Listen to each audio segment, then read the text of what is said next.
I have done some hard fucking work in various years of sobriety. First year, I was like, this is a joke. Like, there's no way this is happening again. Second year came, I was like, what? Third year, I was like, maybe I can do it. And then it just continued to carry on, and life starts getting really, really good.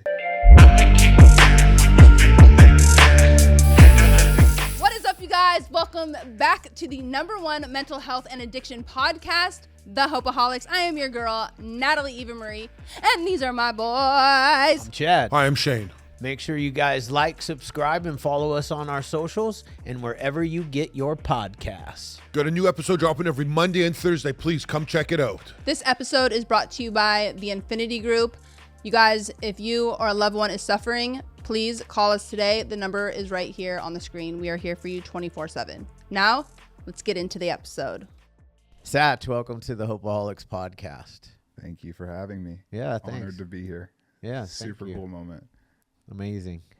We're honored to have you. Yes. Thank you. I want to start it off because 10 is my number, and I say it quite often. So what's your sobriety date?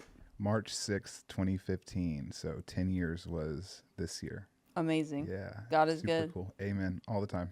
I'm a March baby too. Okay. Yeah. When? March 24th. Okay. We're Yeah. right there. Mhm. We're right there. Exactly. Celebrating together. Twinsies. That's right. I'll bring the cake. I'll bring the candles. Oh, man. So what's going on, man? Yeah. Just out here living, really, you Yeah. know. Working on myself. That's been, you know, I'd say the last year or so, my arc has really been like redemption and coming back from things that I didn't feel were going to pose a real threat to my sobriety, like outside issues. And finding that those brought me to my knees quicker than drugs and alcohol did in a way. Yeah. You know, there's been a ton of lessons that I've learned through painstaking work on myself, which, you know, comes not only through me, but also through the people that I surround myself with, because they get to know you on a certain level. For sure. When you do work like this, the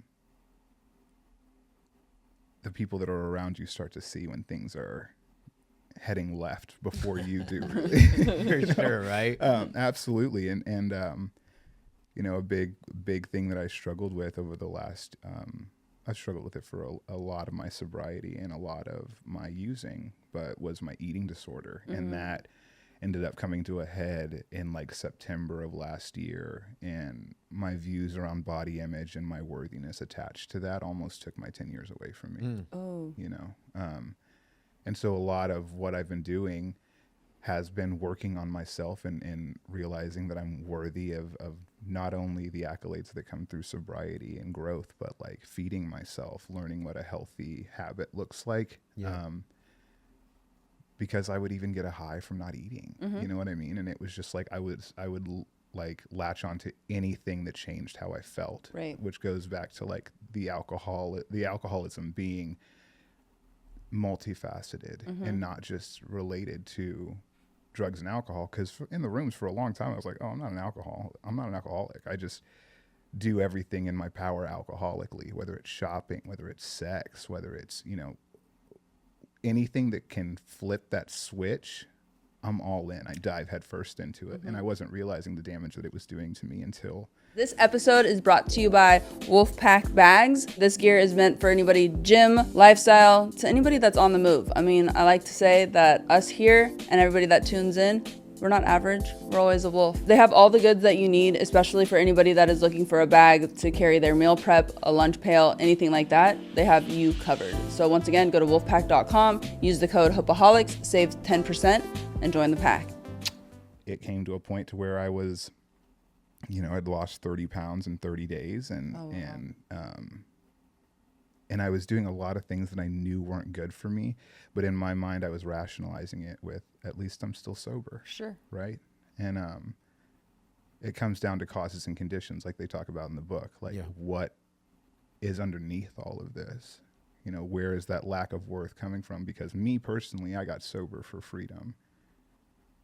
in every sense of that word. I didn't get sober to hold my own mistakes over my head, because that narrative's always there, but it's really about diving into like what good comes from removing myself and checking where I'm at with God all the time. But it was jarring to see how quickly all of that was thrown by the wayside when I started to realize that I felt more okay with myself when I was hurting myself, not in relation to substances. Dude, I love everything that you just said, and I love that you tapped on something that I think not many people talk about, yet I know a lot that struggle with it, and body dysmorphia is a huge correlation between the two, I think, with addicts and alcoholics, because or at least in my personal experience, it's like you have a sense of control, like for sure what you're putting into your mouth or not.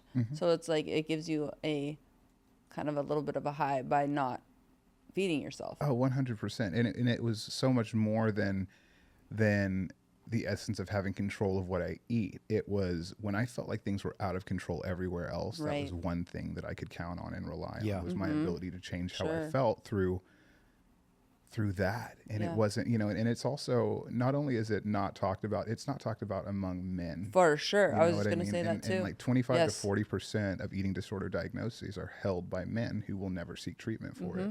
I do all this work. I work in the industry, and what it comes down to is like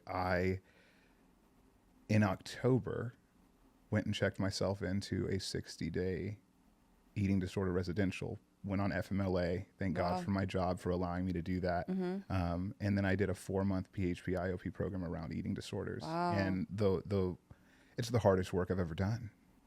It is the scariest work I've ever done. You think about, I looked at it as if I was going to this 30-day program, the sky was going to clear, the grass was going to be green again, and all of a sudden I was going to be, oh my God, and they had me sit around a table for 230 minutes a day and engage with something that I felt like was trying to kill me. And it's like in my head, I knew that was an irrational pattern of thoughts and beliefs, but I was so scared of going back to where I was that the idea of engaging with it, I felt like a failure from the start, and it took a lot of internal work and looking at like, is it just this? Is it my body image, or is it a trauma response to the rest of my story, which I didn't think I had trauma, because in my mind, until I started doing the work, I viewed trauma as just these horrific things happening to people. Because in the rooms you hear about people who have literally lived the worst lives and somehow found their way out and now live this life beyond their wildest dreams, right? But my addiction was not due to circumstance. I had everything I ever needed as a child. But there were things that I didn't realize had such a profound effect on me. I was adopted when I was, from as long as I can remember. My biological mother was addicted to heroin and crack cocaine. And I was given up for adoption, but I was adopted by my biological aunt. So I was adopted into my family. So I could still experience being a part of that unit, right? Which is so pivotal, because my mom was looking out for me, not trying to make it seem like things are that different until I'm old enough to be able to handle that conversation, right? Sure. My biological brother was adopted by my biological uncle, so we were all still in the family. And then my biological mother got her stuff together, got sober, got her master's, and then raised my youngest brother through college. So you see, I have these motifs. Like, I see these things in my life that are true redemption. Sure.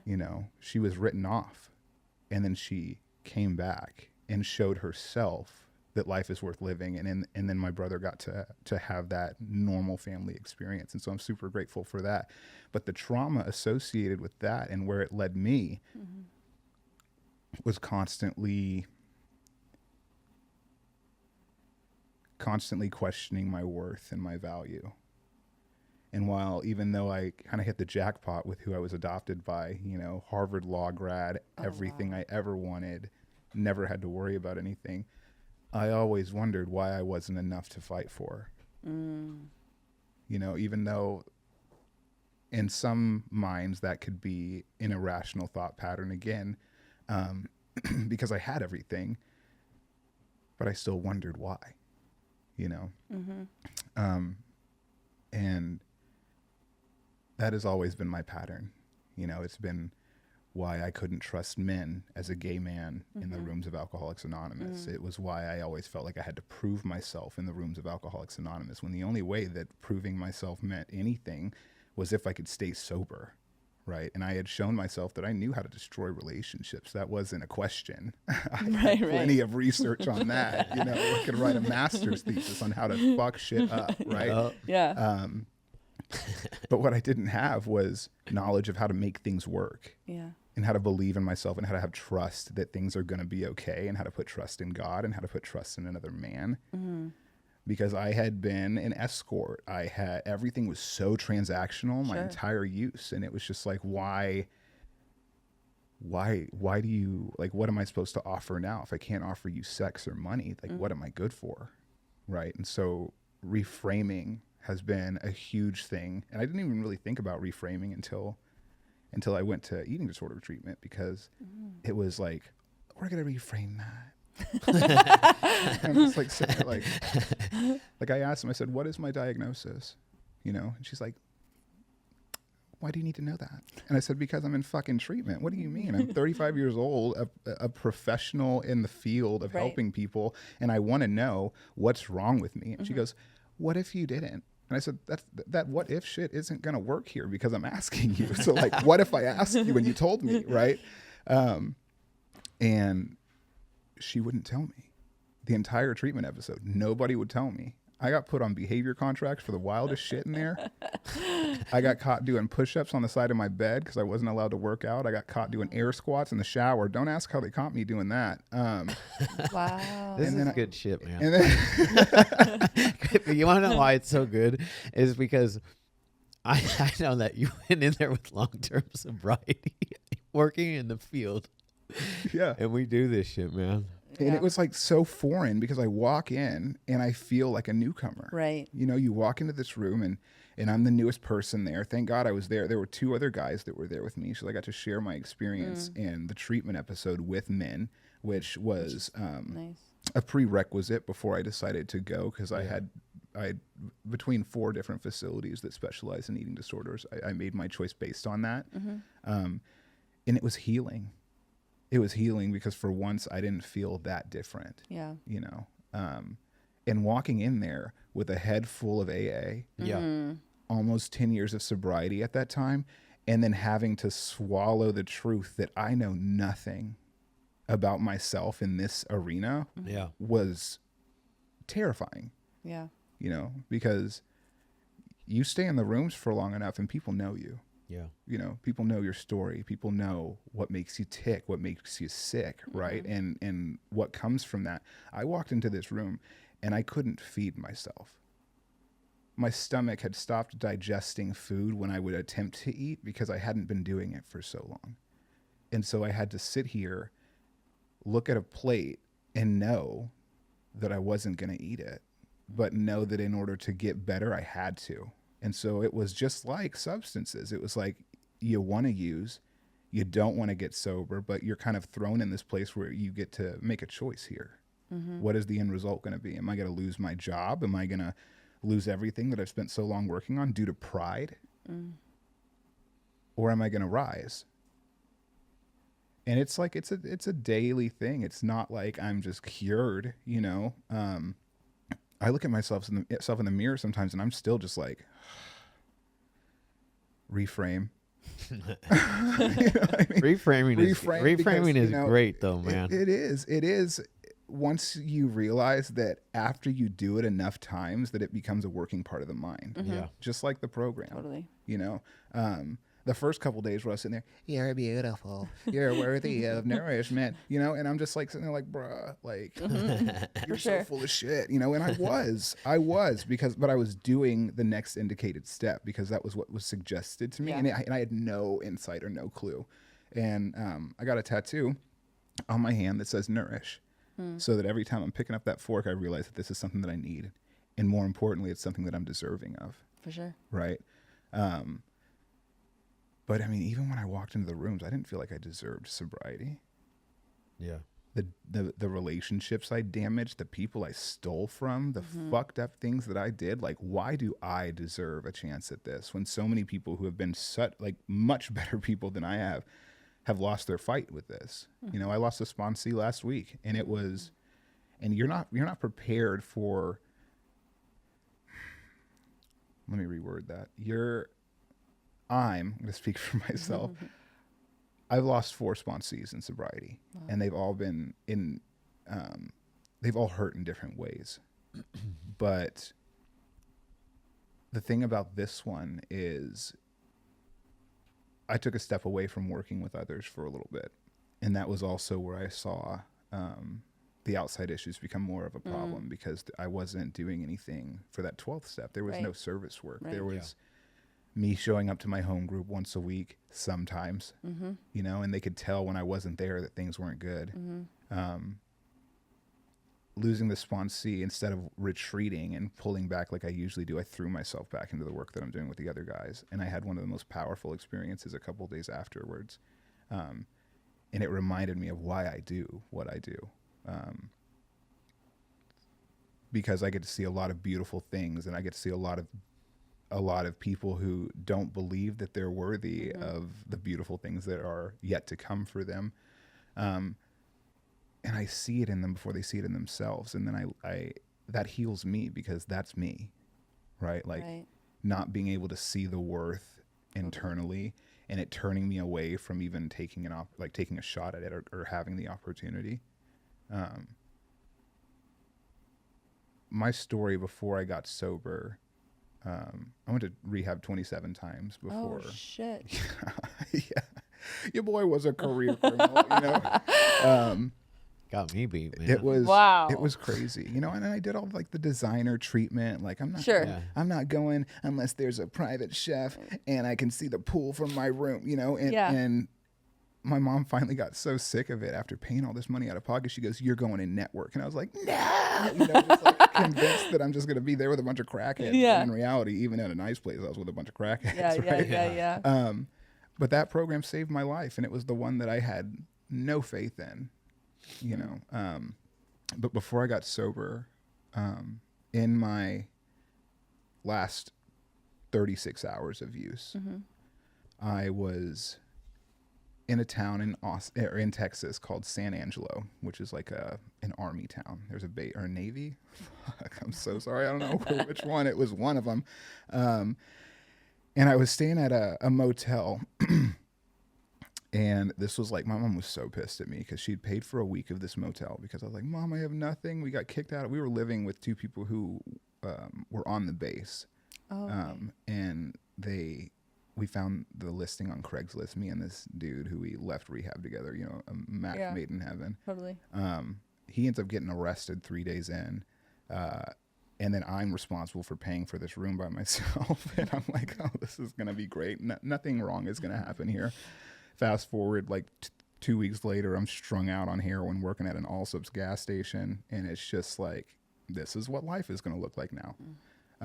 He got out and he came to the hotel that I was staying at, and he was like, "Hey, so my dad says we can go live with him in Iowa, one of the I states." Yeah. And he's like, "But you need to stop." And I was like, "Okay, I'll stop. But I just need to finish this bag first, and then we're good to go." You know what I mean? Like, I'm not gonna waste this shit. And he's like, "All right, that's fine. I'm gonna go grab some cigarettes at the store. Do you want anything?" And I was like, "Diet Pepsi." You know, like that was like all I did was like Diet Pepsi and heroin. And he left me, and he never came back. And it took me like, I don't know, you know, I was all high and shit. So like in my mind, I'm like, oh, he's going to come back. Like he probably just went to a really far gas station. And he did not come back. And so at that point, I was out of money. My mom wouldn't talk to me because my dumbass called her from my own cell phone at a Walmart parking lot trying to convince her that my cell phone had been stolen. Like, that's like how high I was. I was like, Ma, my phone's gone. And she's like, you're calling me from your phone. And I was just like, oh, you know, just hung up real quick. And she was like, I'm done. Yeah. You know, and that was when everything changed, was when she cut me off. That was where my life started. You know, she cut me off and it turned me on. That sounds bad. But like, you know, it changed everything. And I said, this is it. I can't get sober. I've tried 26 times at this point. Yeah. Life has shown me that sobriety doesn't want me. You know, my biological mother didn't want me. Happiness doesn't want me. And so I had probably about a gram left of heroin. I pulled it all back in a rig. I looked at myself in the mirror in the bathroom of that motel, and I knew it was going to kill me. There was no reason I would live through that. And so I looked at it and I said, sorry. Well, I'm looking at myself, and I shot up and I fell out, convinced that I was dead. And I woke up in the morning viscerally ill. Like like in the heaviest withdrawal I'd ever felt.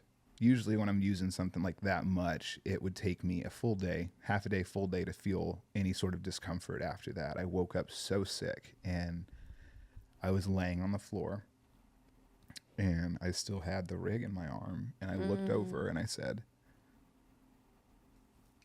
what the fuck? Like literally, like why? You know? And I'm looking around for my phone, and it was like across the bathroom, like catty cornered with the tub and the wall. And I mean, it was like something out of a movie, me trying to grab the phone, like, you know? And I grabbed it, and there was a text message on it from my mom. And all it was a picture of my insurance card. And I look around at what my life looks like at this point. I've got a trash bag full of half of my belongings because the people I hung out with were no good and would steal from me left, right, and sideways. And I had nothing except for the person that had always been there. And so I responded to her and I said, I'm ready. And she just said, keep your phone by you. And I got a call. And I was at the airport about 6 hours later. Wow. And the next day is my sobriety date. Wow. So I say that because I see so many people in this line of work who are like, oh, I've been to 10 treatment centers. Like, this shit just isn't going to work for me. And it starts working for you when you start working for it. And that is been proven so many times, time and time again, for me especially. And also that the work is never done, right? Like, I have done some hard fucking work in various years of sobriety. First year, I was like, this is a joke. Like, there's no way this is happening again. Second year came, I was like, what? Third year, I was like, maybe I can do it. And then it just continued to carry on, and life starts getting really, really good. Mm-hmm. And now life's so good that, like, I'm not willing to sacrifice that for anything. However, when I pull myself away from God, that's when I realize that other things start taking my focus away from what solution looks like, because no solution is the same, right? It looks different for everybody. And the things that can take people out are different for everybody. I am never one to judge someone's circumstance, because I realize how quickly that could have been me, or that could be me. Mm-hmm. You know, I think it's important to not lose sight of that. But it's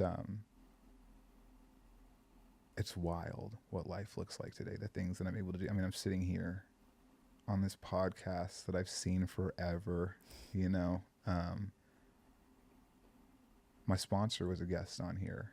Who's your sponsor? Vecchi. Oh yeah, I love that dude. It's freaking great, man. Vecchi, you know, Vecchi and I have an interesting story. So he's one of the directors for housing, for this drug and alcohol free housing in Costa Mesa, and I used to manage there, and he fired me from management. And I was like, I hate this dude, you know. And that was like, I was probably like a year sober, so scorned, just like thinking nothing could get any worse than that.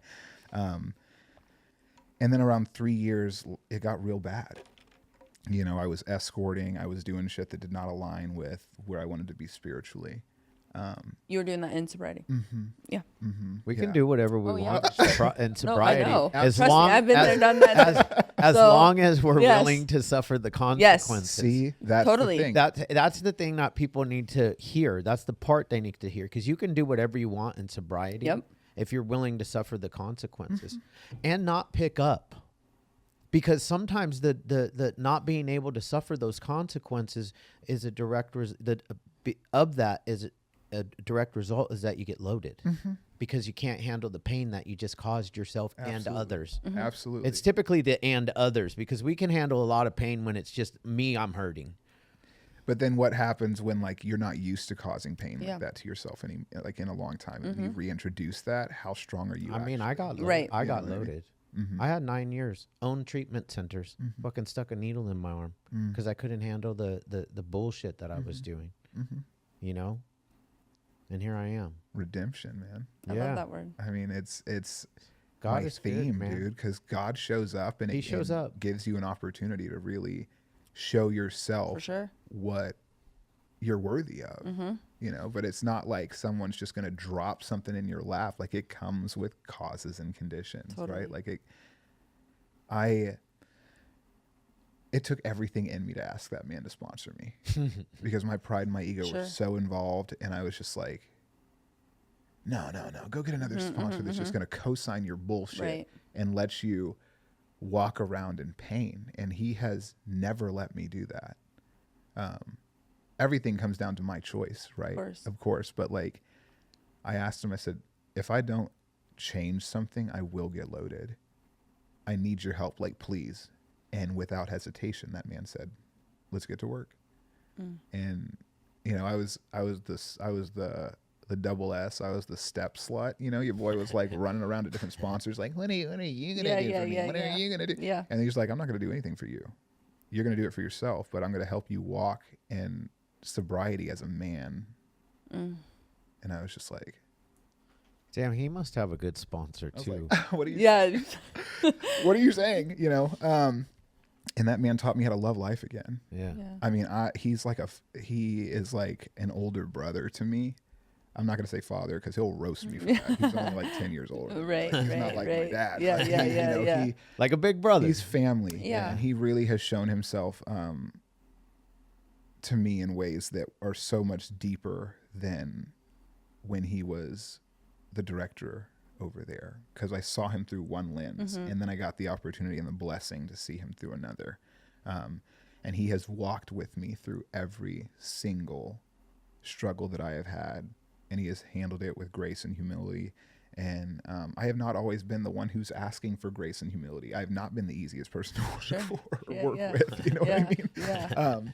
And in September of 2022, I had the gastric sleeve surgery. So I used to be like 380 pounds. Oh, wow. And I had this surgery. I lied on a psych eval because I still had an active eating disorder at that time. It just looked a lot different. Yeah. And my body completely shut down after the surgery. And I ended up in Cedars-Sinai ICU for 60 days.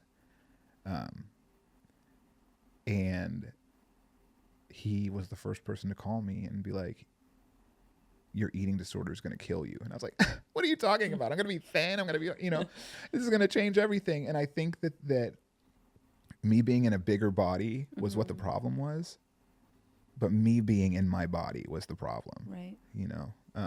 And Wait, go back real quick. What year did you say you had the sleeve? 2022. 2022. Yeah. Okay. Yeah. So we're coming up on 3 years in September. And people asked me after I dealt with that, they had to like take my gallbladder out. I had a stent in my like esophagus for like 30 days. It was like, it was the closest I've been to death since getting sober. Wow. And people ask me if I regret that.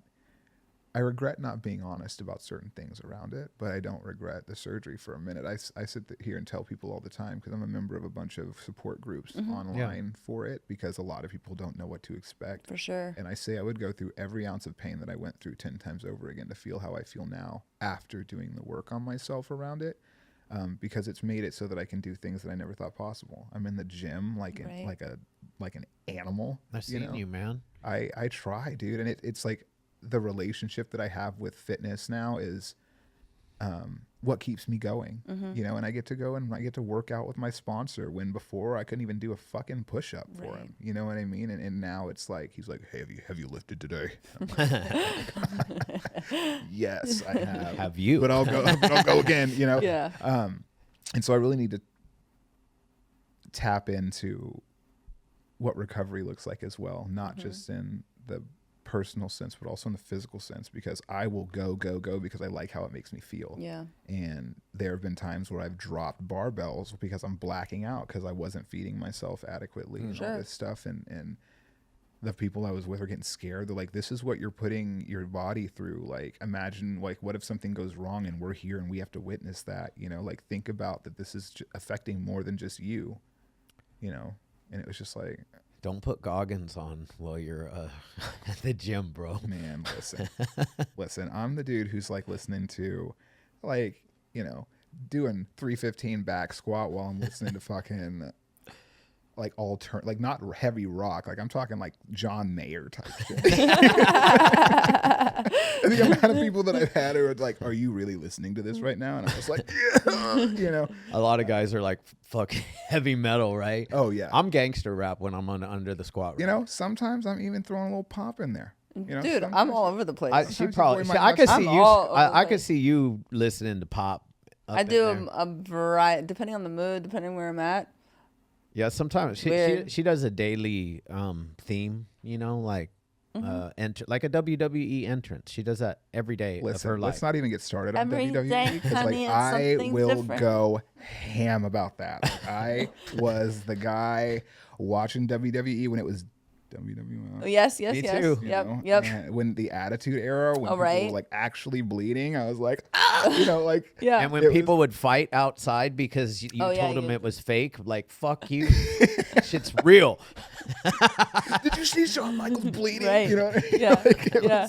it was. I mean, that is a whole nother part of my childhood, which is so nostalgic for me. So Yeah. like, again, being able to be here is just crazy to me. You know, Oh my God, it's I love a that. full circle moment. Did you know who she is? Of course, I know. But look at this is like I only say that because she's an alcoholic in recovery. Hell yeah. That's who she is. boom, period. Yes.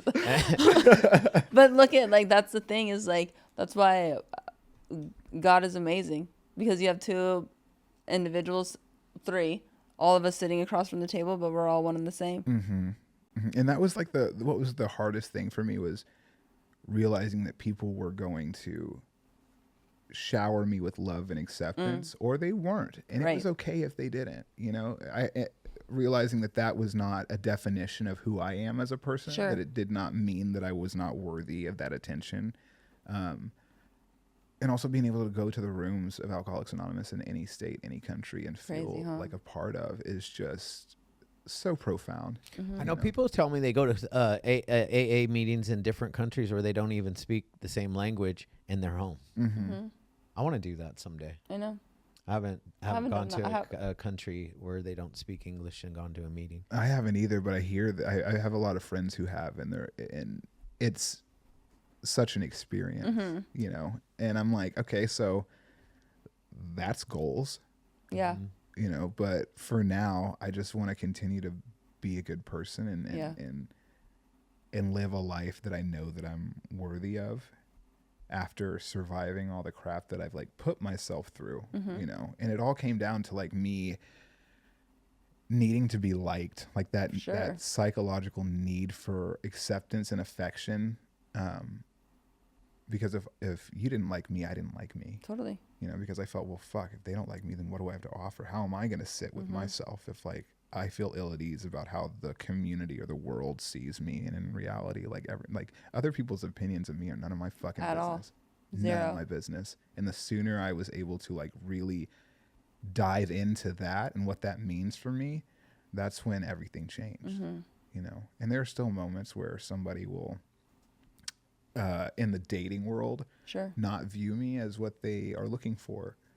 And it takes a second for me to like take the sting, because it stings. Yeah, for right? sure. But It's because it's like a form of rejection, and we all want to be liked and loved. And it's like, oh God, you're my mom. You know, Yeah. You're my biological mother. You're leaving me, and they're like, they're like, we just met at Sweetgreen. You know what I mean? We had a salad. Like, chill out, dude. Yeah.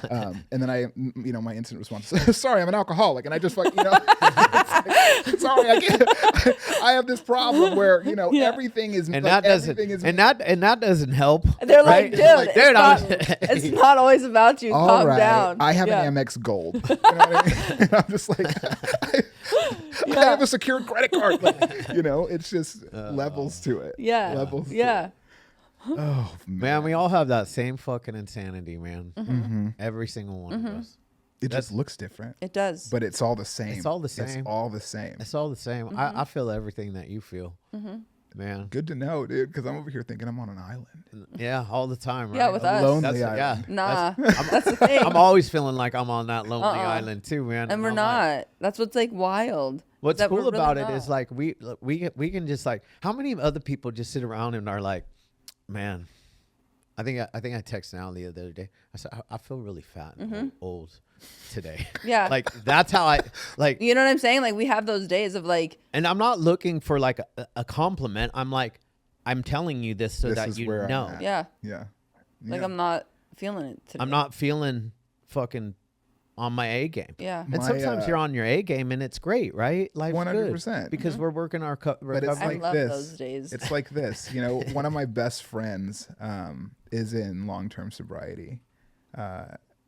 And yesterday she sent me a message about how she locked her dog and her keys in her car and had a full-blown meltdown about it. And I was just like, okay, well, what'd you do? And then she's like, oh, I went to my neighbor's house and asked to use her phone. And I was like, and I bet she was like, why? And she's like, no, actually, she was really nice. I was like, oh, okay, cool. Like, awesome. And then she's like, dude, my dog was in the car. And I was like, for 5 minutes, you know what I mean? Like, it's not like anything's going to happen. But the fact that she uses me as the sounding board just to tell me how her day is going so I can hit her with a little bit of truth, those are moments that I wasn't having when I was getting loaded with somebody in a car in a parking lot somewhere,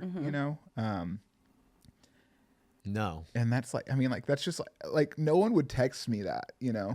And so the fact that that's like what conversations look like today is so wild to me. And I'm like engaged. Like I'm like, was it the fire department? You're like, bitch, calm down. It's like, not that serious. Girl, it's going to be okay. It's going to be just always act fine. like that dog's on the brink of death. It's a husky. He's going to be fine. You know what I mean? And she's like, Go get a fucking rock. Yeah, break the motherfucking window.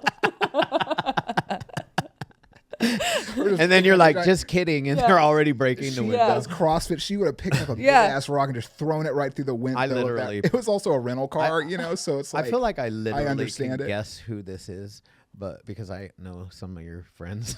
You know who it is. I do, right? It's hilarious. Yeah, Small world, small She's world. gonna be so pissed when she sees this. Hey, But, right? we didn't say her name, man. we didn't. But like the same mindset you have, where it's like, I know all your friends. Like everybody else is gonna be like, that's who. She's gonna start getting texts. Yeah, I know right? the text that I'm gonna get from her is gonna be like, dude, Yeah. what the fuck? Fucking say that shit on the Hopeaholics, man. Right? Now 309,000 people know what you did with your dog. For real. My Yeah. ass, dude. Coming for you. Mark that clip. Please. Oh my God. We'll make it even more valuable. yeah, right. We'll by- continue to post and repost. I mean, with this one, as long as you get Natalie in there saying some shit there, 6 million people could look at this one. Oh my God. Listen, it's a platform. We can do a collab Oh with my God. Eva Marie. Oh Stop it. my God, collab with collab And then your friends are literally gonna want to like she come for starts getting you. follows from, from random people. Hey, I would have saved your dog. See, Oh, and we also have fun in sobriety, guys. Just like to point that Yeah. out. We like to laugh. Shouldn't we? My what- cheeks hurt.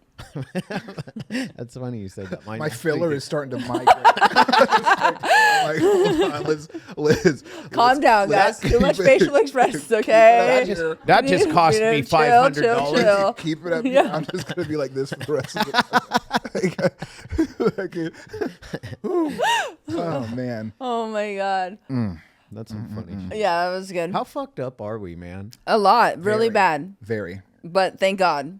And like, Because we all I found it. love it though, because I love being fucked up and I love being sober, and I love that I'm not in charge of my life. Like, I love all those things. Like, I wake up every morning and put this guy in charge, and then I just show up. Thank God. Thank dude. God. Thank God, because like left to my own devices, I buy designer handbags that I don't fucking need. I still cut that clip. I do some Yeah. dumb Are we the shit. same? I think we're the same. I think so. I think we're the same. Yeah. You should, and from doing that escort shit, like I got some like pretty up there bags Sure. and gifts that like I hold on to just for the sentimental value behind Sure. it, and also because they're like bags that I've wanted Right, forever. You right. know what I mean? And I'm like, How are we gonna get rid of these? I'm not gonna get rid of these Yeah. when like selling them could like take care of all my financial trouble. But I'm like, hold on a second, this reminds me Yeah. of why I'm sober. Right.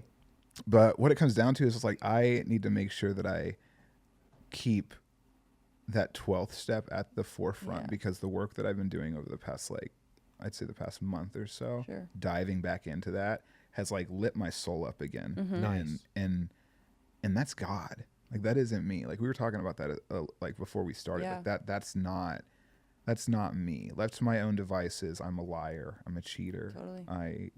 I steal, and I cause a lot of pain to people around me and myself, and I've been able to give my mom 10 years of good sleep, Right. Yeah. and my God, is that special. She gets to go have lunch with like the the prime minister of Iceland and shit, like, because she doesn't have to worry about like what I'm doing. Yep. And thank God for that.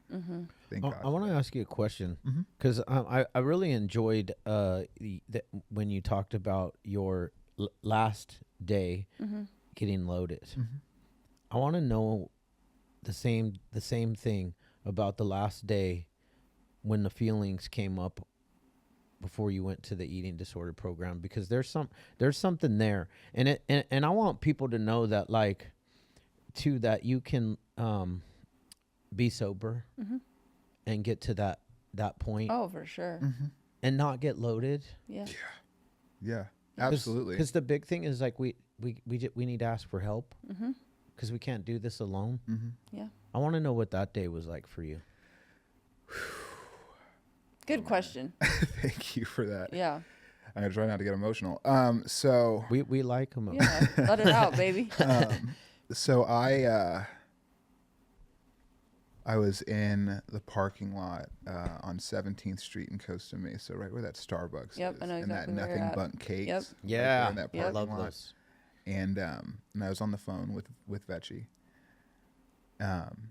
And he's giving me the tough love. He's like, you got to figure this shit out, man. It's going to fucking kill you. And I'm like distracted. I haven't eaten. If I have eaten, I've thrown it up. Like I'm fucking like not well. And I am driving. I'm pulling into this parking spot so I can just sit there and listen.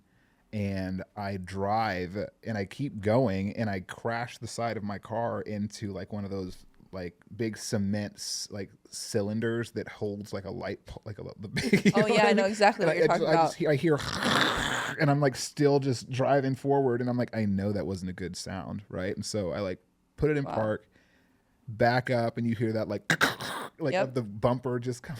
Dude, I still got the scratches all up the side of my car, which is let's just call it a reminder. Yeah.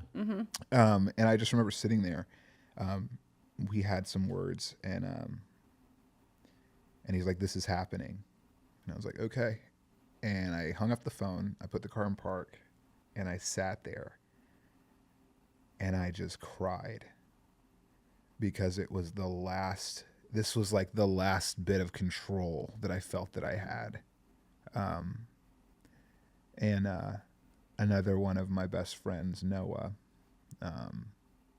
had talked with Vecchi, and they had agreed that my plan was to drive myself to treatment in the morning. Their plan was different. They were like, if your car's there, you're going to drive off. And I was like, what are you talking about? I just want to drive my car for the last time for 30 days. Cause I told them I was going in for 30 days, no more, no less. And all of that got flipped upside down on its ass when I got there. But, he was like, no, I'm going to come get you in the morning. We'll drive your car up there so you can still be in your car, but I will drop you off and I'm going to bring your car back to Orange County. And I was like, no, you're not. Like, you're not going to do, and I was holding on to that control with everything in me. And I was like, don't show up here tomorrow. Like, you're not driving me. And he showed up and he drove me. And I remember walking up the stairs to this place, which was in Thousand Oaks, most incredible experience I've ever had looking back on it. But at that moment I was paralyzed. And I remember walking up and I pressed the doorbell, and then the like 30 seconds that it took for the nurse to come and open the door, I was like, I can fucking jet to the right, fucking do some James Bond type shit, like roll through the grass and like, dive into the bush. And then this driveway, I swear to God, is at like a straight 90-degree angle. So I'd be like rolling down to the street, but that was all in my mind. That last minute before I walked in there, right? Because I knew everything was going to change. I knew I was going to have to do some really hard work. But I also knew that it was necessary if I wanted to stay sober, because I had never been closer to getting loaded. Yeah. And it wasn't even like, I'm going to get high. I just was like so close to not having anything left that, like, what do I have to fall back on? I've done some things that I'm not proud of in sobriety. And I really wanted to see the sunlight again, because it was a very gray time in my life.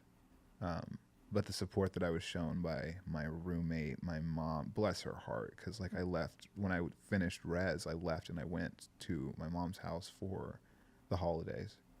And she's like, I filled the fridge with everything that your dietitian said you'll need. And I was just like, what, Yeah. And at that time, food was still very scary for me. So like, I didn't really eat a ton, but I tried to be more mindful of like attempting to. Yeah. And she's never dealt with anything like that. She didn't know what to do. She loves me so hard that she's willing to do anything to make me feel comfortable in that. Because also my family gives me a ton of anxiety. They're all East Coast. And it's all just like very, very loud and a lot of questions, and they don't mean to be disrespectful with the questions, but it's like, you eating now, baby? And I'm just fuck, like, oh, Mom, what did you tell him? Yeah. But then at the same time, there's like that code of silence, sure. Right? Like, our family doesn't talk about things like that.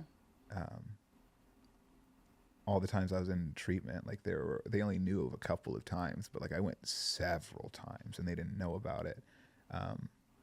But this was different because some of them felt guilty because they would celebrate how small I was in comparison to the last time that they'd seen me. And that's like a really dangerous thing to say to somebody sure. who's in recovery from an eating disorder. Yeah. Because image is holds so much depth and weight. For a period of time, that hearing that makes you start to hyper focus on it again. Oh fuck, people are looking at my body, like people are watching me eat, like there were all these things that I had to kind of realize that these people are learning with me. Yeah. Right. The most important thing was through that hard work, I gave myself a chance. And when I found out what trauma looked like for me, it made a little more sense. I still kind of would struggle with how my trauma looked in comparison to other people's. Because to this day, sometimes I give an ungodly amount of power to comparison. Yeah. And that has been more of a hindrance than anything. Because that's not what it's about. It never needs to be about comparison, because in the program we focus on the similarities rather than the differences. So why would that be any different? Yep. Right? Save that clip. It's so true though. He even knows what a good clip is. It's so true though, because that's why I think like I love that you are using your voice to talk about especially body dysmorphia, eating disorders from a male, because I feel like it's such a shameful topic for males, you know, and it definitely should not be.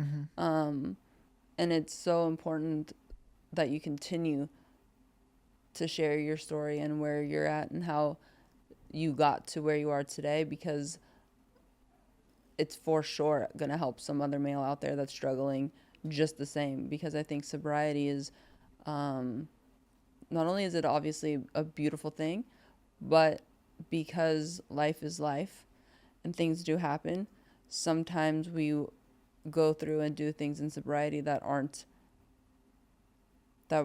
we're not the most proud of.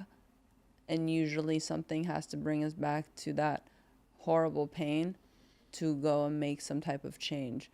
Absolutely. In some degree. And that's what I feel is beautiful about, even though it's difficult, because I think eating disorders is something that's not talked about enough. Especially I get worried for the younger generation, because comparison is wild. And thank God I didn't grow up with like Instagram and social media, because you're comparing everyone's highlight reels with amongst each other.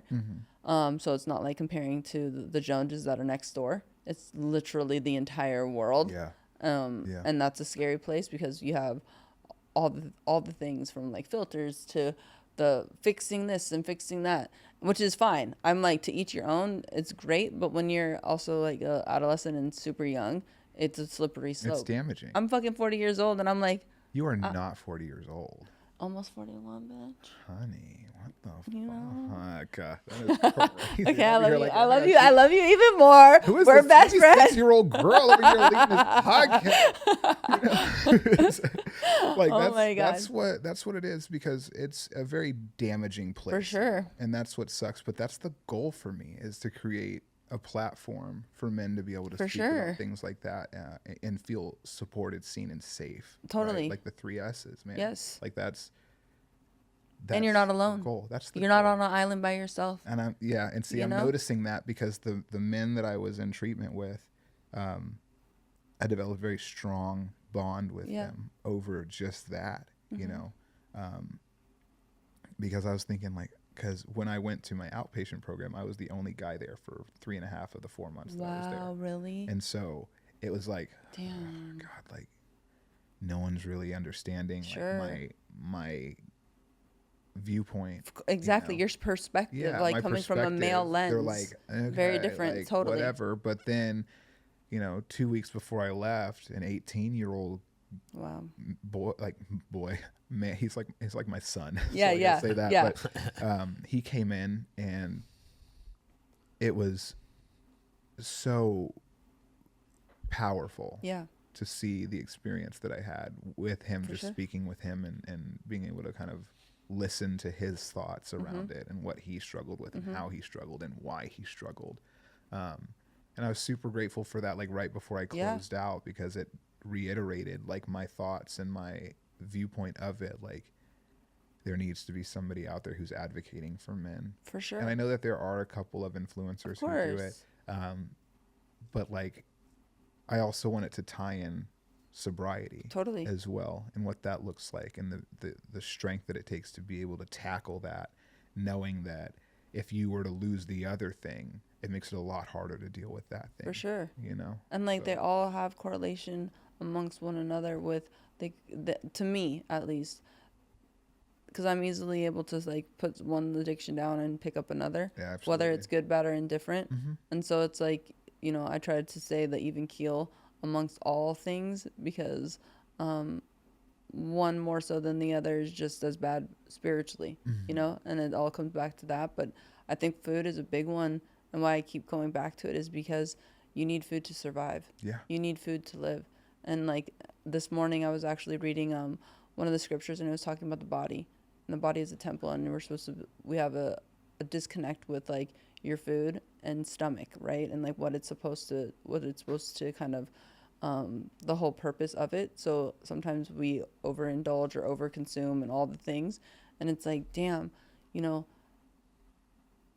it's wild because for a long time I've always had a relationship with God, like a really good one, great, especially working like 12 steps. But since I've been out here, I've definitely, but that's the thing, that's the sobriety journey, is like I'm very easy to get complacent because shit gets good and everything's great, and then all of a sudden I rest on my laurels, and then I'm like, I'm miserable, I want to kill myself. How did this happen? Yeah. Yeah. And it's like, that's just the nature of the beast, and then I'll get in struggle, and then I'll wiggle my tail between my legs, and then my sponsor, you know, puts me on check, like, what are you doing? Oh, nothing. Cool. See, another reason to thank God for sponsor direction. You know, for the longest time, I've talked about this at length. I was so turned off from anything spiritual that I felt like when I prayed, my words hit the ceiling and fell back down around me. You know, I felt that there was no concept of anything. I felt like there was like a garage door. Sure, was like a block. That was the ceiling. Yeah. And it was closed and there was a lock on it. And until I was able to kind of figure out what my purpose looks like and what my abilities, where my abilities lie in terms of being able to turn my will over, that's when that garage opened, and I was able, the willingness is what made it possible for me to feel seen and heard by a God of my understanding. Totally. And it wasn't like this ethereal being in the sky. Right. For the longest time, I went to the ocean and I would stand and try to stop the waves. Yep. Right. Because that's something that's bigger That's than me. that's the story I always tell. That's what he My always says. sponsor said, go out and stand in front of a wave and stop it. There's a power greater than you. Such a And great I had one. to just stand there until it like registered, and I was like, "Stop!" You know what I mean? Like, Yeah. trying to have my little Aquaman moment. Right, You know, right. It never happened. All I had was like wet pants, right? So, that was how it started, and I was doing that from like probably 6 weeks sober, just so that I felt something. Yeah. And then it became a lot easier, and I started to look for God in other people, and that's Right. really where I saw it. You know, was through not necessarily people getting things back or having what I wanted, but it was like that sense of ease and comfort that came from living a life based on like accountability and morals, and like, when their stories were way more fucked up than mine, it's like, you can live here and be happy. Right. You're deserving of that happiness. Fuck, maybe there's room for me too. For sure. And you can feel it. You can see it in people, like the peace, or the way that they talk, the way that they carry themselves. I don't know what it is, but yes, of course, it's like a wonderful to see the little things that do come back in our lives, because we fuck shit off pretty goddamn good. So it is nice to see people getting their stuff back from, like, you know, a driver's license and things of that nature. But it's really beautiful when you see somebody come in, especially in sponsorship too, really broken and really feeling worthless, and then all of a sudden turn into a little butterfly. You see the lights come on. For sure. It's like that's the bee's knees, man. Like that's what it's about. And that's why I enjoy working with the guys that I do the most, because I get to see that. Sure. When they realize that they're capable of living a life like this, once they're removed for long enough from the things that have kept them safe. Right. And so I aim to continue to share my message and hope that it resonates with people. And I really want to make sure that people are aware that we're all proof that hope is not lost. For sure. For sure. None of us should be sitting at this table at all. Listen, we can we could have a whole nother podcast about the shenanigans and the debauchery and the hooptery. I made that word up. I like it. I'm gonna coin it. I'm gonna steal it. Hooptery. Make sure you throw a tag my way. You get some credit for that. Put that shit on a Yeah, shirt. for real, for real. Sell that bitch. So true. That's good. I like it. I like it. But you know, from what you said when you were leaving your last, the eating disorder facility, it goes back to the 12th step. Only, and what we see in the books of Alcoholics Anonymous is where one alcoholic to another. Same thing. It's like that's how. And God, or at least to me, I look at all like the little, like the nuances. yeah, and I see him coming in 2 weeks before you leaving, as God showing you, Yeah. there you go. And what's crazy is I extended my stay because I was terrified of not having that support. Sure. You know. Yeah, 'Cause it's scary. Then I would go back to, my roommate, bless his heart, he doesn't understand the eating disorder, and so For sure. I knew that I could get away with engaging in behavior at my house, and he wouldn't do anything about it. So I knew that there was still a way for me to do the same old shit, and I was terrified of not having a daily reprieve, for lack of a better word, like a constant reminder of why I'm doing the work. And I come to realize that I don't need that. But it's still a struggle. It's not something that I'm just free from every day. Totally. Like the weirdest things. Like Facebook likes to throw those memories in your face, and then it's like, here's you, here's you 6 years ago. Yeah. Yeah. And then I had a friend who posted a ton of pictures, literally not yesterday, the day before yesterday, in the middle of the night. So I woke up to a bunch of oh, this is us at Burberry, and I looked, and I was just jarred by seeing myself in that body again, and it just got my head just oh man, you need to go to the gym right now, and so I have to be really careful about that. I have to be very careful about that. I went through and archived and deleted all my posts off of Instagram where I was in that bigger body, just due to the fact of what it did to me when I saw it. I keep one so that I can make a progression, a progress pic every now, a collage where it's don't forget where you came from. Totally. Be proud of where you're going. Right. Yeah. But still seeing some of those videos and those pictures, I was just fuck, dude, that's crazy. And your boy thought he was hot shit back then. But guess what? I was.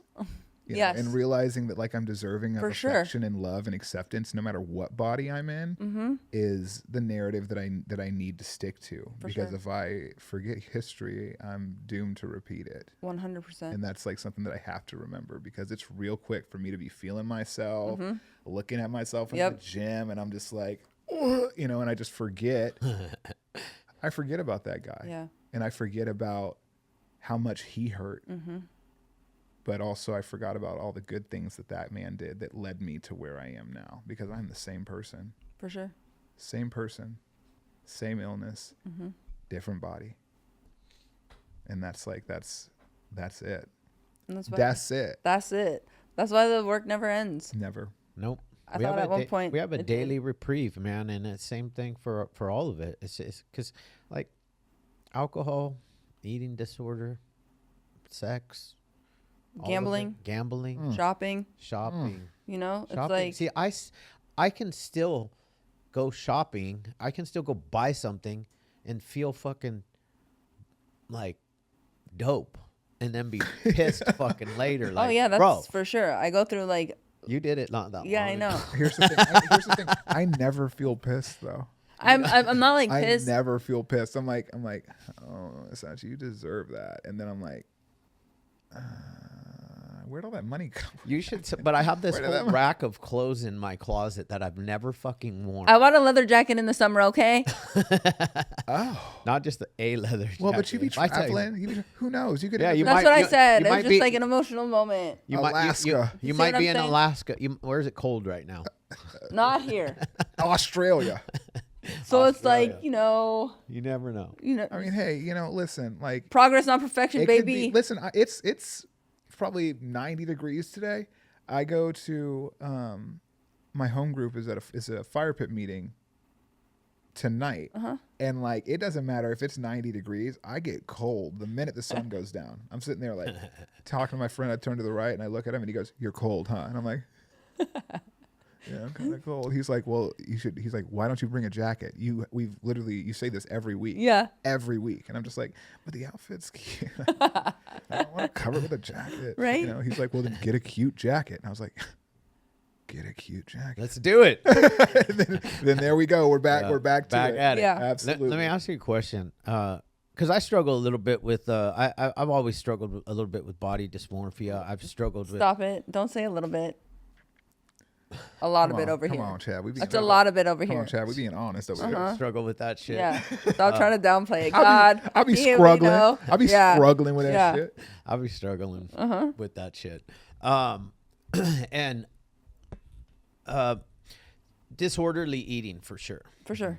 But and the gym is like, I want to know how you're balancing the eating disorder, the gym, and whatever else you learned in that facility to be able to maintain.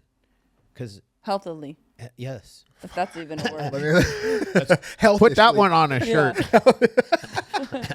Healthily. And we'll For just you call it guys. Natalie. We live in healthily. We live in healthily. we live in healthily. We live in these days. very, very Okay. healthily right now. Man, you don't even want to know how healthily things be looking. Things be looking healthily as fuck out here. Okay, the Hopeaholics. The Hopeaholics are very healthily right now. Damn, I mean, guys. we can keep going. Okay, that's enough. If you want. Okay. I I'm can. seriously gonna put that on a shirt. it ain't gonna be a nice shirt though. We're talking Times New Roman on like a Gildan white T-shirt, like $6 total. Yeah. You can get it at the swap meet. Get Live it.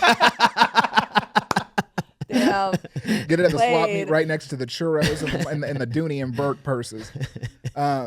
So I had a really good question. Yeah, How did you do this healthily? Yeah, thanks. I'm glad I derailed it by my Hey. amazing English. So the way that you achieve something healthily, the way I did this, like I said, it's a process for sure. I don't necessarily always do it because sometimes I wake up and the first thing I see is my body, and then that, that narrative is, you need to get to the gym right now. Get out of here. So before I left, my dietitian was like, we really don't advocate for you working out for at least 3 months after this program. And I said, tie your shoe, babe, you're tripping. I was like, that's not going to happen. She goes, okay, well, can you only work out for 45 minutes 3 times a week? And I was like, yes. And so I did that for a couple weeks. And the reaction of people seeing me back at the gym was wild.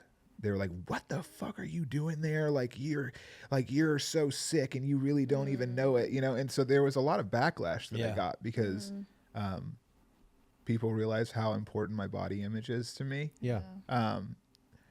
So I started really taking rest days seriously.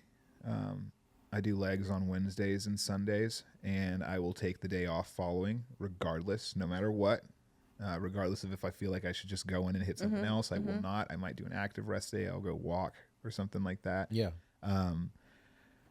I try to fuel myself before I go. So whether that's a protein shake or whether that's like dried fruit or whatever, I need to make sure that I keep that, because if I just go in fasted all the time, it romanticizes that feeling of having an empty stomach while making my stomach flatter. Right. But what has really been a game changer for me has been therapy. Continued therapy after, because my head is fucked up at times. My thoughts are irrational and first thought wrong. Always. Feelings are not facts. Right. It's my mantra. I mean, it's like, I have to remember that, or else I will live in that thought. Yes. And I realize that I am in the most dangerous spot when I let my thoughts and beliefs dictate my actions. Totally. And that is where I go. That is what I get to. That person didn't like me because my body. They don't like me because, X, Y, Z. And then I run and behave based on what I'm thinking, when in reality, Not true, and it's a lie. not true, and it's a lie. And overfabricated, overdone, and totally like not even remotely close. And it's like, and that's not even a part of your story. Yeah. Right. Like that itty bitty shitty committee back there is doing nothing good for me ever. But I'm a creature of habit who used to have an affinity for chaos and living in that. Right. So I have to remember to let that pass, to let that move, to realize it, feel it, and let it move on. Because if I allow myself to, I will sit and make an actuality out of any false pretenses, any false thought. I will turn into a real life problem if I let it, because I am an alcoholic.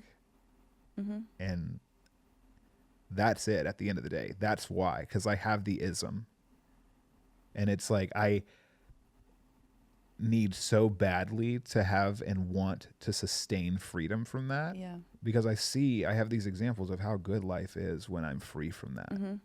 And free from it doesn't mean that I don't have those thoughts. It just means that I don't let those thoughts I don't let those thoughts like make my feet move. Right.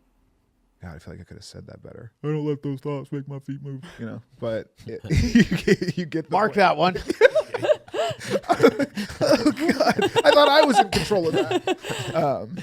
But this has just been such a special experience, because I also went on another podcast where their whole thing is like based around the first year of sobriety. Sure. And I had the opportunity to like look back on what that looked like. And I haven't done that in so long. But now I get the opportunity to sit here and talk about how quickly my actions can take me back to the way I acted when I had a year or less of sobriety at 10 years. Absolutely. Right. Oh yeah. And what is important about like a true reframe, and why I do these things. And it's because my mission is based on esteemable acts, altruistic behavior. And if I'm allowing myself to be pulled out of that current moment to be living in some bullshit in the past, like who am I doing a service to? Nobody. All I'm doing is hurting me. And at the end of the day, like that's who I hurt the most through all this shit. For sure. And We're stuck with ourselves 24/7. Absolutely. So if you can't make peace with your home, we're in for a long haul. And that's not how God made us to be. We're supposed to be purposeful and giving and loving. And it's like, God didn't give us the spirit of fear. He gave us the sound mind of love, of discipline. Anything good is from him. Anything the itty bitty shitty committee, that ain't him. That ain't Peanut him. gallery. No. Gallery. I'll be sitting there like, and I'll just have like the most random thought, like you get wrapped in these like embarrassing moments. Oh, for sure. Like there was secondhand embarrassment for lack of a better word. I'll be sitting there and all of a sudden a thought will come up like, oh my God, remember that in sophomore year in high school when I tripped over that curb in front of all those people? Oh God, and then I just sit there and I'm like, you were stupid as fuck back then. You're stupid as fuck now. And it's just like, right. I'm like, whoa, like, nah, that ain't it. Dust, baby. Like that shit's like, that's gone. That was me when I was 15 years old. Here I am 20 years later. Like that shit'll pop up in my head and I'll be like, that's why you were on drugs. Right. Because you can't walk in a parking lot. Right. Right. It's like crazy. It's wild. It's crazy. But that's why it's like you saying diligent on it. And that's why I love like you even bringing up first year to 10 years, because like all we really truly have is right now, this moment. Like, yes, we're all lucky because we've been able to hop back on you're on your hopefully last ride, and us too. It took you 27 times. It took us a good amount of times too to get on the journey that we are currently on. And it's like we've strung some years together, but like, which is great, but all it is today, right now, because that's all that we have control over. I can't, go back in time and fix certain things, good, bad, or indifferent, but it's like, I gotta stay diligent. How crazy would that be if we could, though? Right? You know what I mean? Like a little fucking just like hold on, Tasmanian devil, hold up, real it's quick. like, girl, hold on, I gotta go back to Wednesday real quick. You know what I mean? Have that one of those little click remotes. Right. Thank you for getting something good right now. What? Because I saw it on the screen. It was great. What? What'd Yeah. she do? It- It's always making fun of me just so that we know. Yeah. she got that whole fucking you doing that on there, and it was In my head, it's like so dope because we're I'm clipping like that. the slow mo, like Yeah, you know, in and a then it's movie. like and then they're gonna speed it up on the clip. Oh, for so you sure. just And then look you're gonna see my insane. double ass chin and like Oh, look at all. honey, what know. double chin? Yeah. Come on. Okay, Come I on, need you to babe. come around here a little bit. You're flawless. She's flawless. We can't tell her that too much though. Don't worry, I'll just like I'll hit you up on Instagram. Okay, Like, what's perfect. up, girl? You flawless. Okay. I'll hit you right back. Wait, what was the two of the words? We have healthily. What was it? Healthily. Healthily. And then what was the other one? It was your word. Hooptery. Hooptery. Healthily Yes. hooptery. And Healthily your girl's hooptery. wearing her. We out here. I don't know what hoop. I'm fucking up to what does hooptery all the mean? time. So hooptery is my roommate and I are. I love this I've word. known him since I met him when I was 18 back in Texas, and we reconnected after he moved to Newport probably 4 years after I got sober, and he'd gotten sober himself. Oh, nice. And so now we live together, and hooptery is like foolishness. Yes, That's like I fucking love it. I'm up to the hooptery. He's like this cute little white boy Oh, who's like yes, who's loving who's this. gay just like me, and he's like I swear he's got the soul of like a 300-pound black woman. He's like Shut up. He's like, girl, like like that. Oh, very much I'm that. gonna He's love like, him. I he's need like, to meet him. He's like, listen. He's like, this ain't nothing but some hooptery, some holleration, and I'm just like, hooptery. He goes, yes, honey, that's some hooptery. It's like we'll get like a bill or something. That both of us have completely forgotten about for 2 months. It's like, how the hell is the water bill $180? And he's like, this is some hooptery, honey. His hair's all like coiffed and perfect because he's a hairstylist, and so he's just like, Shut up. He's like, this is hooptery, honey. He is literally the best part about coming home because I'll walk in there and he'll be cooking something in the kitchen, and I'm like, what are you making? He's like, Chinaka Kitchen. I'm like, what? Like, that's like the name of some Chinese restaurant in Austin. And I'm just like, okay, what is it? And then it's like Trader Joe's, like microwave orange chicken. He makes coming like home him. something that I really enjoy. That's so good. And it's just the words come for days. I love that. It's insane. But it's another thing that I'm super grateful for, that he got his stuff together too, because he is so invested in the program and So showing up good. for other gay men Yeah. as well. And I think that's something that I need to dive into more, is being a part of Gay A. Sure. You're sponsoring straight dudes. I sponsor straight dudes. I do. And here's the thing. Here's the reason behind that. And it's because this is going to sound fucking crazy. And viewers, don't take anything personally. 13 step.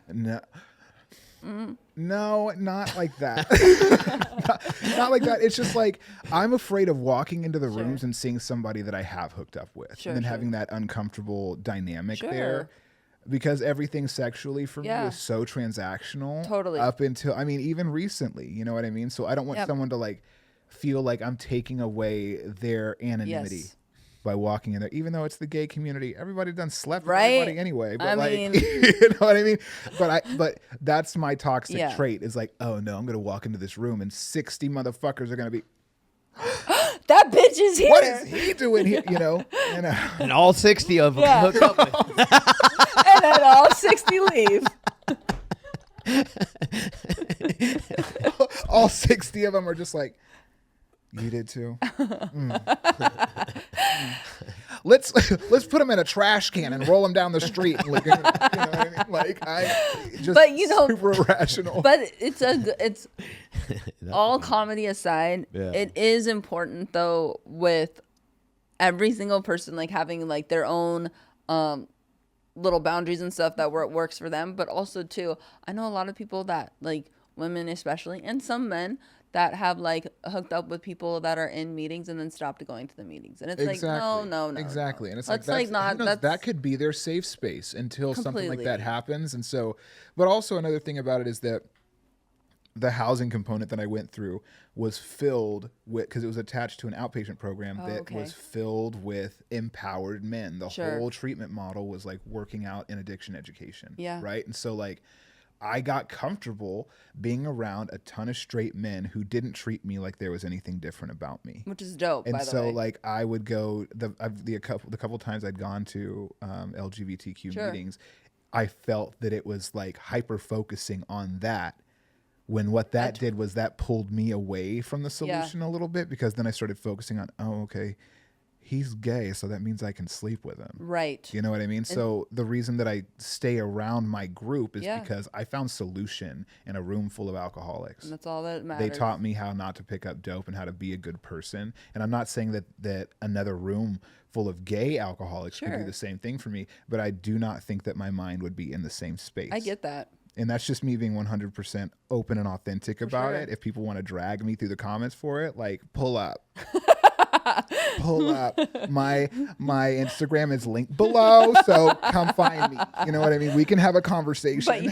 But I think that is such a huge and like so important to say, because I think that sometimes that we do get caught up in society in general, only trying to classify like this group over here, this group over here, this group over here, when it's like, no. We're all humans and we all should be like loving towards one another. Absolutely. And that's where like what I took out from your conversation with finding that solution. We're not looking at like who's sleeping with who's whatever is going on within. I mean, sometimes because it happens in some room, you know. But at the end of the day, it's like really the 12 steps in staying sober and not picking up no matter what, as opposed to like, I'm going to the LGBTQ this meeting because it's LGBTQ. It's like, no. I mean, yes, it's great, and that's like amazing that there are meetings that are specifically for this, that, or the other, but ultimately, we don't pick up and use. This is how we do it. I understand it, because there's a lot of people who have experienced for sure crazy traumas exactly through dealing with straight men, of course, straight women. My experience just has not been like that, and so I tend to stick. If it ain't broke, don't fix it. There you go. It's working, man. Exactly. It's working. Keep doing it. Absolutely. Like you're doing the deal. And that's why everybody. And if at some point you feel called to do something different, then that's God. But until then, if another human being is telling you to do something, and it's not your sponsor, listen. Even if it is him, sometimes I'm like, girl, bye. Like, what?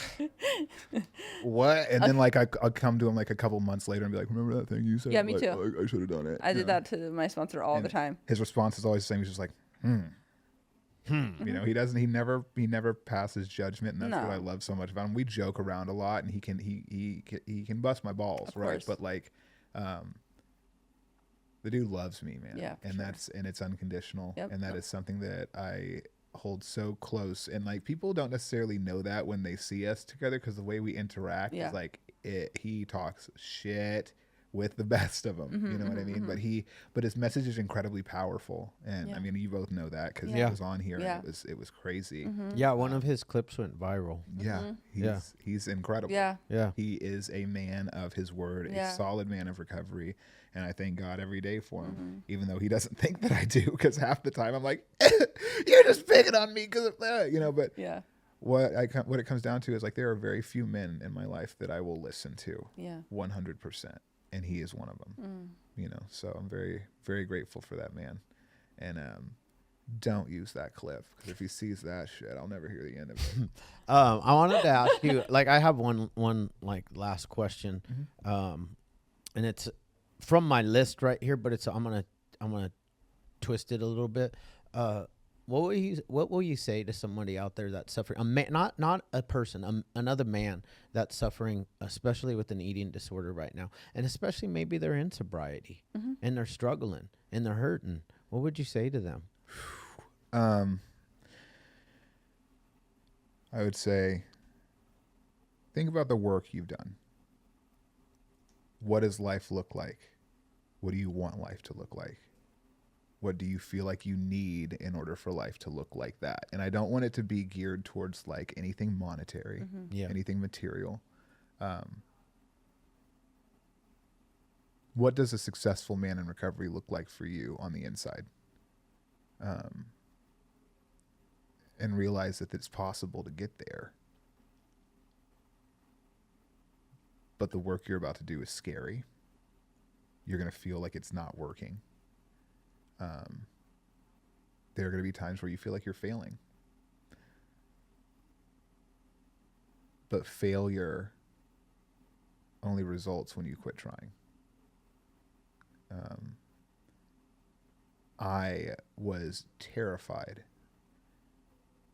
that I wasn't doing this right. And the only way to not recover correctly is to quit trying to recover. Food is scary, man. Body image is scary. We put a lot of worth into what we see in a mirror, when in reality, a very large percentage of the population has dysmorphia. So what you're seeing is not what's there. You are worthy of recovery. It is possible. It is hard, but it is one of the most beautiful things. Show up for yourself. No matter what. No matter what. Because it gets easier. It does. It really does. Probably like a week and a half ago, I realized like, oh shit, like I'm hungry right now. And I want to honor that. And I deserve to honor that. Because this body does amazing things. This body helps other men. This body helps other women. This body is a brother, is a son. This body does a lot more than what I give it credit for. And it can't do all those things if I don't take care of it. You know, realizing that you're deserving of nourishment, of fuel.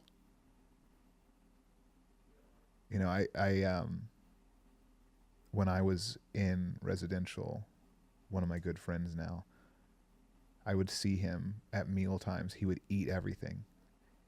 And then I would see him just go inward, and just the internal struggle that I just saw him like fighting with. Like he could barely speak after he ate. And it was just devastating to watch him, because he was completing all of his meals and he was hitting these milestones, and like they were, okay, we see that you've eaten all this, so we're going to add this to your meal plan because now we're going to move this up. And just him being completely locked up in fear, but fighting through that fear and showing up for himself every day, regardless, was one of the most powerful things that I'd seen there. I had so much adoration for him just because of that, because here I am, like barely completing like 25% of my meal and refusing to eat anymore. And he would just sit there and finish, despite the fact that his mind was giving him every reason to not do it. Every challenge meal, everything, he would just power through because he wanted to get better. He wanted to get better. I saw him fight so hard. And I mean, what he's doing today is incredible, you know? So it's like recovery is possible. It just looks different for every individual. And for the person who is in sobriety, we know what that work looks like. It's just a different circumstance now. It's a different topic. Yeah. There's different criteria, right? But the solution is the same. A 12-step program around eating is not looked at very favorably due to its abstinence based, and you can't abstain from food, right? Like it's a necessity every day. But looking at how step work correlates to that for me has been very, very helpful. Like my inventory, my daily reflections, you know, that service area, the 12th step, being able to talk to somebody else about it. There are pieces of the program that I pull out to where it's not a hindrance to my progress. Realizing that hard work makes champions, and that's what we strive for, is really important. And again, we're proof that hope is not lost. There are a lot of successful men who have recovered from eating disorders.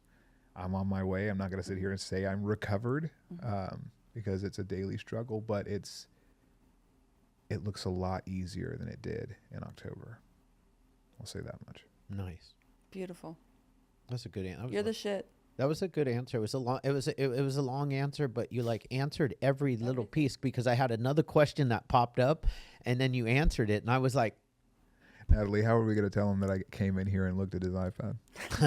Oh, we're not gonna tell them that I sent you everything Okay. prior. Yeah, of course. No, you're the bomb. Thank you, Hannah. Yeah, you really are. Thank you. I really appreciate your honesty with like the journey, you know, because 10 years is a hell of a number and a lot of years, but to really be public about what you just went through in this past year and a bit is what it's about.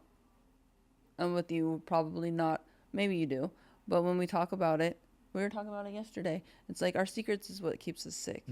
You know, just because we don't pick up a drink or a drug doesn't mean that we have our emotional sprees or our emotional pain or turn to other things. And so like you voicing what you have had to walk through in sobriety, not picking up, not only is that a win, but then also it does a lot for you to speak vocally to others as well. Absolutely. So I appreciate you. Thank you. I appreciate it. Thank you for allowing me to come on and speak on it. I know that it's important. I know that it's not spoken about nearly enough, and I just appreciate the opportunity. Thank you guys for having an incredible platform and for being really fucking cool people to talk to. This has been really enjoyable. So I'd love to come back. Oh, yes, for sure. We'll be a party. Honey, we're going to have shirts. Let's shirts. Hello. We come back on with the shirts. Yes. Hopery. Hopery. Healthily. we need one more word. Can we find Oh, one? you feel left out? Yeah. Okay. I need a word. Well, I mean, you need to make up the word, though, because she did healthily. I did hoopery. So I mean, who am I? Healthily? Huh? The fuck? I mean, that's basically that's Chad's shirt, huh? Huh? Yeah, huh? The Healthily. The thing is that like she makes up words like that all the time.